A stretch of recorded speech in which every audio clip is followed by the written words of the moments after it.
Bueno, nos trae otra vez la actualidad, nos impone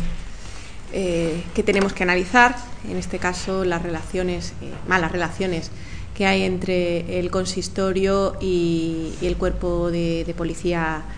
local del mismo. El señor Fuentes, el delegado de personal, entendemos desde este grupo municipal que ha estado enfrentando constantemente a la policía local contra la ciudadanía, en general contra toda la ciudadanía, contra sus propios compañeros y compañeras de trabajo en este ayuntamiento, contra otros cuerpos de seguridad, haciendo ver que es una especie de cuerpo privilegiado, una serie de prebendas,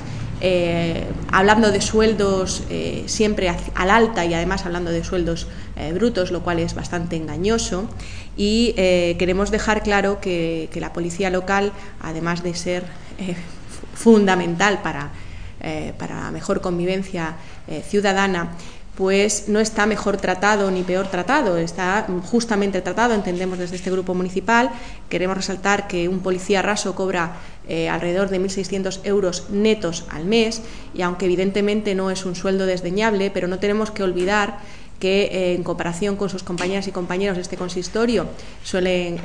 ganar los 1.200, 1.300 euros si hablamos de la misma categoría, y no tenemos que olvidar que cobran más, primero porque desde siempre, desde hace años, echan 80 horas más laborales al año, y eso supone un plus económico, y además por la propia RPT del ayuntamiento que se ha negociado se establece que los trabajadores y trabajadoras, al margen de dónde trabajen, lo que se le tiene que computar es su peligrosidad, las horas que echan. No es lo mismo trabajar de 8 a 3, evidentemente, que trabajar mañana, tarde o noche, y festivos incluidos y fines de semana, etcétera. Como todos podemos entender, eso se tiene que remunerar de alguna manera, y así salen estas cuantías. El caso es que el señor Fuentes, intencionadamente, desde nuestro punto de vista, pues ha jugado con esas cantidades como para todo el mundo, para que todo el mundo se le eche encima a la policía, como diciendo qué barbaridad, y encima se quejan. Pero no podemos olvidar que sobre todo el policía que está a pie de calle, que es el que echa turnos rotatorios, que es el que normalmente libra un fin de semana cada 5, y que es muy difícil conciliar su vida laboral y familiar, porque imaginaros, si un día os toca de mañana, otro de tarde, otro de noche,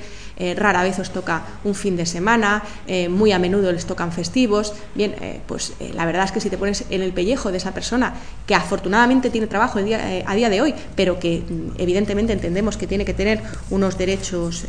laborales, pues es lógico que cobren las cantidades que cobran, y sin embargo esto se ha utilizado de forma arrojadiza por el señor delegado de personal para intentar enfrentar a la policía con el resto de la ciudadanía. Y como están las cosas, pues parece que sale eso, si instas al populacho así en plan como si fuéramos todos tontos, pues venga, fijaros qué caraduras estas personas que tienen muchas prebendas y encima no quieren trabajar. Bueno, pues nada de eso es cierto. Lo que pasa es que evidentemente la policía se ha rebelado cuando, a raíz del decreto nacional, se ha establecido que el funcionariado tiene que trabajar más horas. Ellos nunca se han negado, como no se han negado el resto de las trabajadoras y trabajadores del ayuntamiento, pero si bien el resto de estas personas, bueno, pues negocian cuándo echar esas horas extras, y nunca en festivos ni en fines de semana, pues unilateralmente el ayuntamiento ha decidido tener una bolsa de horas extras que las ponen en días festivos, en fines de semana, y que claro, hacen a su vez que si estas personas tienen precisamente un horario bastante complicado, pues encima unilateralmente se decida en esos días, en esos pocos días de descanso que tienen con su familia, se decida unilateralmente cuándo tienen que trabajar. Ante eso se han rebelado y ya han salido una sentencia diciendo que efectivamente no es justo, simple y llanamente es una especie de vuelta a la esclavitud. O sea, no es que se nieguen a trabajar, sino, por ejemplo, que se le den las mismas posibilidades que al resto del funcionariado del Ayuntamiento de Granada, que digamos negocian con sus jefes y jefas cuando van a trabajar esas horas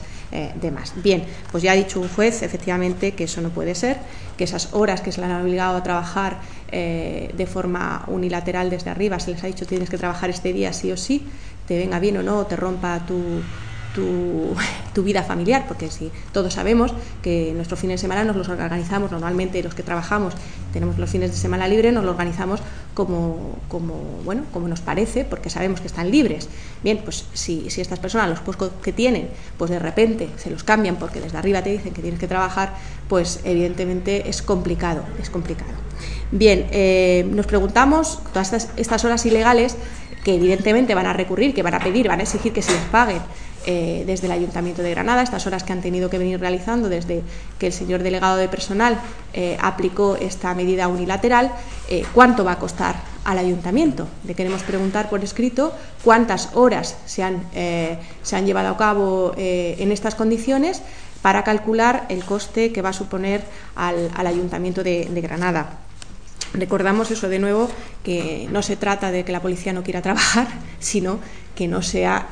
unilateralmente desde arriba, sino que haya una negociación para ver cuándo se pueden echar esas horas de más que establece la ley y que en todo caso evidentemente se tienen que cumplir. No sé si queréis... Sí, el otro día Juan Antonio Fuentes dijo que precisamente esa sentencia lo que iba a hacer es un ahorro de 2 millones de euros al Ayuntamiento. Porque la sentencia es cierto que dice que esa libre disposición que había fijado el Ayuntamiento no era legal, pero que no se metía en cómo tenían que distribuirse esas horas. Por lo cual ahora, digamos, desde el Ayuntamiento pueden hacer una distribución horaria para que se cumpla ese decreto y echen esas 120 horas de las cuales 80 antes se les pagaban y que ahora no se les va a tener que pagar. Sí. Bueno, ya lo veremos.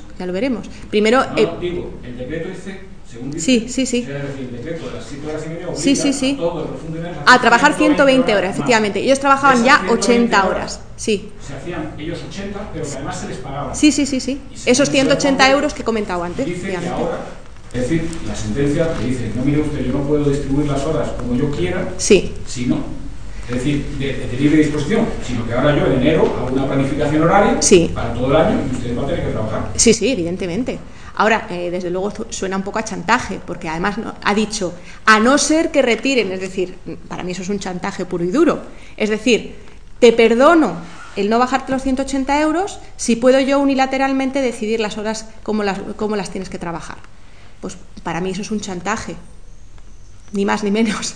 Pero no deja de ser es decir, están privilegiados con el resto de los funcionarios del Ayuntamiento, porque echan las mismas horas, o por lo menos que les marca la ley, pero se las pagan. Sí, se las venían pagando hasta ahora, efectivamente. ¿Están privilegiados con el resto de los funcionarios del Ayuntamiento? No eran privilegiados, era una fórmula de negociación que habían llegado porque estaban trabajando más que el resto de la gente. Sí se podría decir que a partir del momento en que entra en vigor el decreto ley, efectivamente estaban trabajando 80 horas remuneradas que el resto no recibía. En eso tienes toda la razón. Pero no deja de ser, entendemos, un chantaje, una forma de chantajear. Si realmente para ti es un privilegio, bueno, pues llévalo a cabo desde el primer momento. Ahora ¿qué pasa? Dices, no, si retiras, si no sigues por la misma vía, entonces te sigo pagando los 180 euros. Si no, eso es una forma de chantajear. Pues una forma de negociar el Ayuntamiento. Es decir, bien, vale, pues entendemos que es un chantaje puro y duro. Entonces, desde el grupo UPyD, ¿qué es lo que plantean en relación a este asunto exactamente? Mira, planteamos, por un lado, que además, en fin, no queríamos entrar porque queríamos dar otra rueda de prensa con eso. Por un lado, entendemos que la gestión del Ayuntamiento, y ya lo hemos dicho muchas veces en pleno, la gestión del Ayuntamiento de la Policía Local es absolutamente nefasta. Es nefasta en tanto en cuanto tenemos de las ciudades de España con más policías por habitante y, sin embargo, pues parte de las competencias de la policía, como ya hemos dicho en otras ocasiones, se tiene que externalizar, por ejemplo, a través del servicio de vigilancia de edificios, que supone 800 y pico mil euros, que llega ya casi al 1.000.000 de euros y que ha ido subiendo año a año desde el 2010, desde 500 y pico mil euros, ya vamos por 800 y pico mil, o sea, ha subido casi un 40% esta cifra. Bien, con esta cantidad de policías, que además no están en la calle, ¿qué ha pasado? Que se han generado diferentes grupos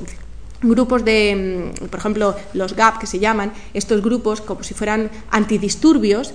Se olvida, el Ayuntamiento se olvida, la señora Teresfora en este caso, que la policía local tiene unas competencias muy claras y no se debe de meter en otras, sobre todo porque si te sobraran efectivos y no tuvieses que externalizar servicios, hombre, pues me parece muy bien que ayuden a la Policía Nacional, que es la que tiene que estar en los temas de antidisturbios, pero no al lugar que montes todo un área de policías especializados en antidisturbios cuando lo que la gente reclama es policía de barrio que esté en la calle, además cuando son competencias básicas, cuando una de las competencias básicas es la vigilancia de edificios, que es más, que te dice la ley que no la puede hacer ni siquiera otro funcionario, y tú coges y lo externalizas, no ya se lo das a otro funcionario, sino que además se lo das a una empresa externa. Es decir, entendemos que la policía local tiene efectivos más que de sobra para llevar a cabo sus competencias, las suyas, y no meterse en tener perros, como tenemos también, no meterse en tener caballos, como también tenemos, etcétera. Es decir, los efectivos que tenemos, que hagan las competencias que se le dan a la policía y no se metan en competencias que no son suyas, ni más ni menos. Si tuviésemos esa buena gestión interna,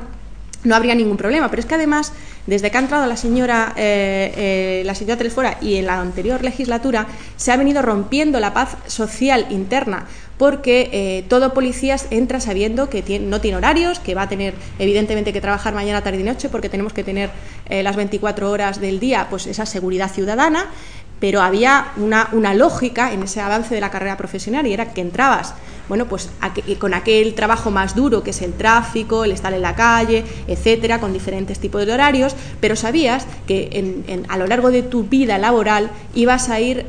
bueno, pues teniendo la posibilidad de tener cada vez mejores horarios, de ir dedicándote luego a competencias menos duras, etcétera. Había una especie de carrera profesional en función de la carrera de cada uno, de los méritos de cada uno, y cuando empiezan a aparecer estos grupos especiales, se mete a la gente, pues no se sabe muy bien por qué, gente que no ha pasado como había, o sea, antes se establecía que todo el mundo pasaba por tráfico, luego por atestados, en fin, había digamos una escala en la que todo el mundo sabía que tenía que entrar, por la que tenía que ir, por la que tenía que, al margen de lo difícil que sea un trabajo u otro, un área u otra. Y eso se ha roto y hace que personas que entran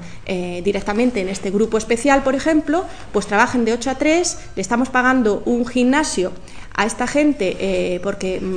tienen que estar, yo entiendo que tienen que estar físicamente bien, pero le estamos pagando en su hora laboral de 8 a 10 de la mañana que hagan gimnasia y unos horarios, digamos, especiales, unas características privilegiadas con respecto muchas veces a sus propios compañeros. Todas estas formas de hacer han roto absolutamente la paz social interna, y esta bolsa de horas a quien más perjudica, como siempre, es a los que menos posibilidades tienen de ascenso y de estar en estos grupos especiales que no se sabe muy bien cómo se llega y cómo se entra. Por ejemplo, la policía la policía que está a pie de calle vigilando el tráfico, etcétera, son las que más sufren al final con esta bolsa extraordinaria que tenían para unilateralmente decidir cuándo trabajaban. Todo esto ha llevado a que haya este polvorín interno dentro de la policía local. Y todo esto es lo que hace que haya un pulso permanente y yo creo que irreconciliable, y todo esto es lo que se tiene que solucionar para que no haya problemas dentro de la policía, entendemos.